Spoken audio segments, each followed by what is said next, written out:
Today, I'll be reviewing something that I've actually wanted to do for a little while now.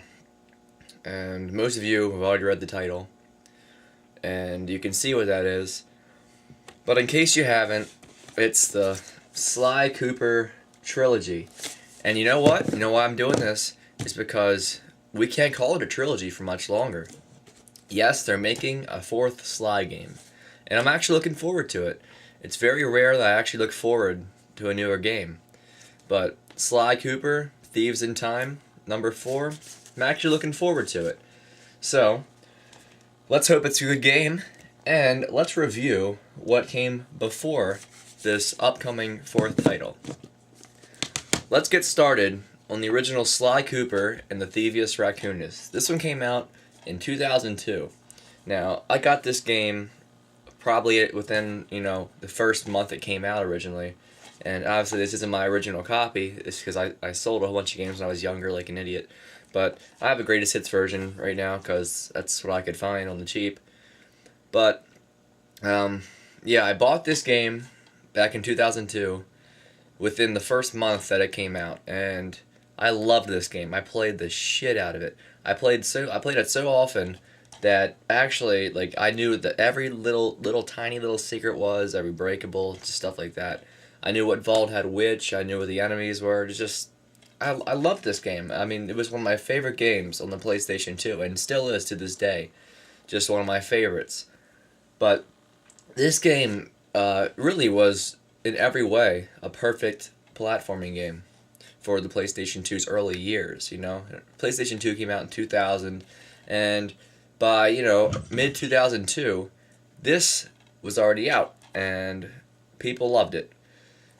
Well, there's a couple things I didn't like about this game, too, but they're so minor that it doesn't even make a difference. For one, I didn't like how the time trials for the Master Thief sprints, it's just kind of difficult. Not in a good way either, more in an annoying way, because they give you just barely enough time to get through these levels. If you don't do it perfect, you're not going to make it. So when I was a younger kid, I got really frustrated at that kind of stuff, and that's one thing I really just didn't like about this game. But again, it's very minor, and I did end up beating the time trials or the Master Thief sprints, but it took a lot of practice and precise timing and a lot of that.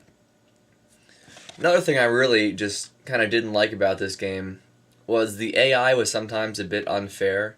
It was a little unbalanced sometimes.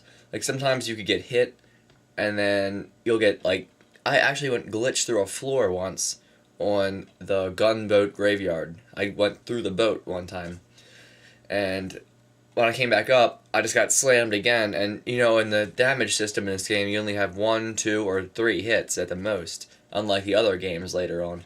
But this is definitely the hardest of the Sly Cooper series.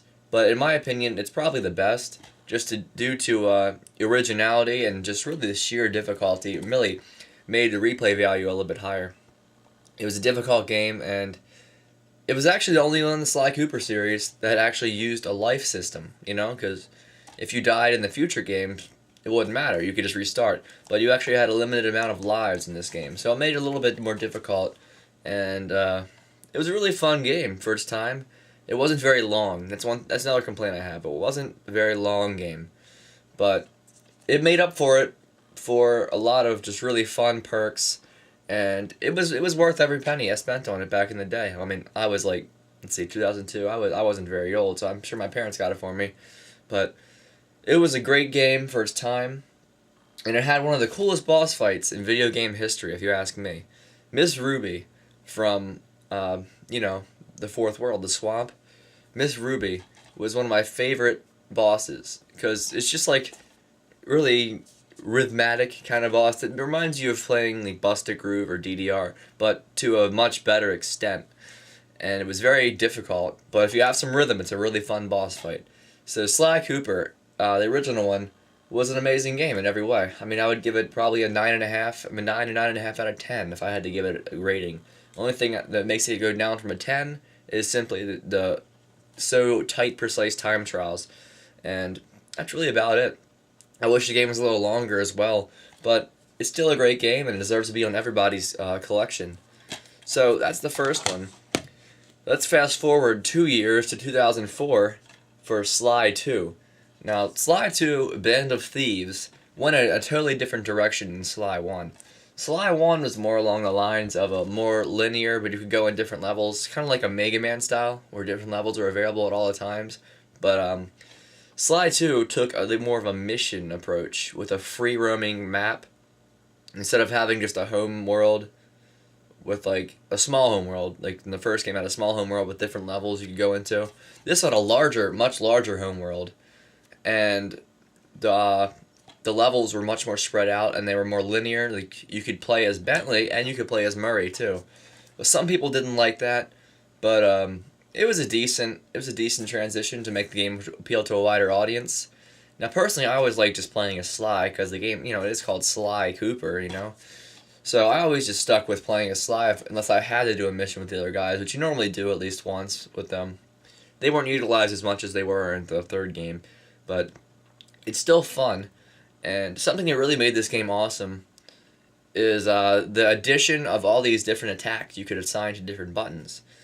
Now, in the first game, you would get more attacks by finding all the clue bottles and opening the vault in each level. Now, the clue bottles are still in number 2, but they're a lot more spread out, and there's not a vault in every level anymore. There's one vault per world. Ooh, excuse me.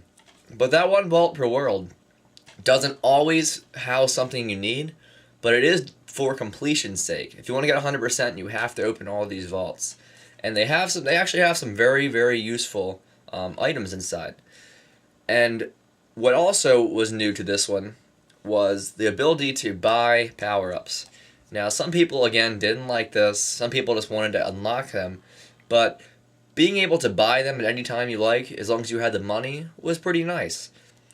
And I think it was a good addition to the Sly series. You could buy upgrades for Sly, Murray, and Bentley.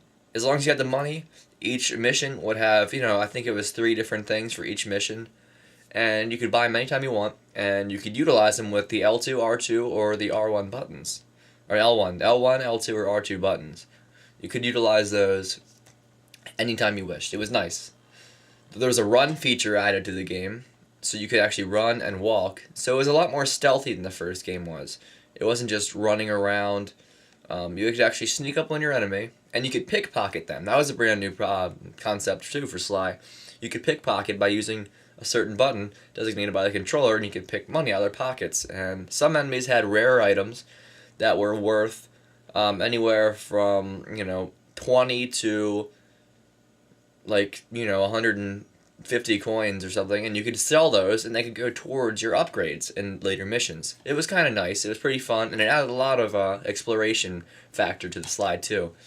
So this game was a great addition to the Sly series. And it was really fun. I really do enjoy this game. If I had to give it a rating, I'd probably give it around 8.5 or 9, because I didn't get as much playtime out of this one as I did number 1, because number 1 really I loved that game, and it really is just a staple in my PlayStation collection. But 2 is a great follow-up. It's probably just as good as the first one, and it's a lot longer. So if you guys want a longer experience for Sly 2, for Sly Cooper, then Sly 2 is one you want to go for, because it's a very fun game.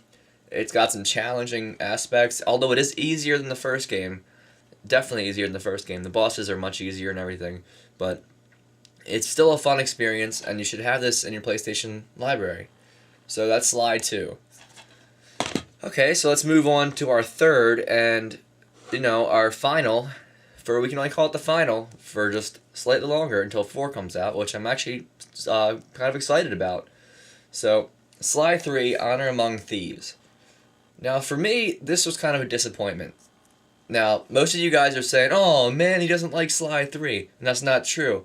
I think it's a good game, but I really think it could have used a lot more originality.